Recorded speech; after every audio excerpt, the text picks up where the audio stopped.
দেখুন, অত্যন্ত দুঃখজনক ঘটনা। আমিও 2 মেয়ের বাবা, খুব ব্যথিত। বাংলার মাননীয় মুখ্যমন্ত্রী পর্যন্ত বারে বারে খোঁজ নিয়েছেন, আর পুলিশ প্রশাসনের সঙ্গে আমরা আমাদের মাননীয় মন্ত্রী প্রদীপ মজুমদার মলয় ঘটক তারা সবসময় যোগাযোগে ছিলেন। আমরা সকাল থেকে পুলিশকে বলেছিলাম অবিলম্বে দুষ্কৃতকারীদের ধরতে হবে, কারণ এই বাংলা অপরাজিতা বিল পাস করে।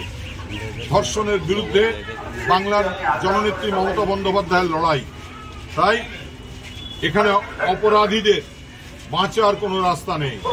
বিহার, ইউপি বা অন্য কোনো স্টেট নয়, পশ্চিমবাংলা। এখানকার সচেতন মানুষ, এখানকার মমতাময়ী মুখ্যমন্ত্রী মমতা বন্দ্যোপাধ্যায়ের নেতৃত্বে এই পশু শক্তির বিরুদ্ধে, অসুর শক্তির বিরুদ্ধে এবং যারা সমাজের প্রতি অন্যায় করবে, দুষ্কৃতকারীদের বিরুদ্ধে লড়াই জারি থাকবে। এবং তার ফলস্বরূপ আমাদের প্রশাসন ইতিমধ্যেই 4 জনকে অ্যারেস্ট করেছে। দোষী শনাক্তকরণের চেষ্টা চলছে, অবিলম্বে রেজাল্টও হয়ে যাবে।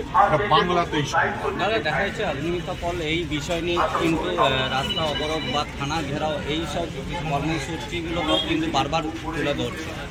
দেখুন, আসলে কিছু মানুষ আছে যারা কাজ করেন, আর কিছু মানুষ ফেসবুকে লাইভ দেন। তো এখানকার বিধায়িকা ফেসবুকে লাইভ করতে থাকুন, আমরা মানুষের জন্য, মানুষের সঙ্গে, মানুষের পাশে, উন্নয়নের সঙ্গে থাকবো। অপরাধী ধরা পড়ছে, অপরাধীরা ধরা পড়বে, বাংলায় অপরাধীদের কোনো ছাড় নেই।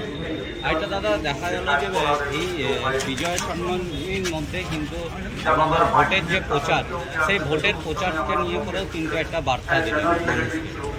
দেখুন, আমরা 24 ঘন্টা সারা বছর মানুষের সঙ্গে থাকি, 365 দিন।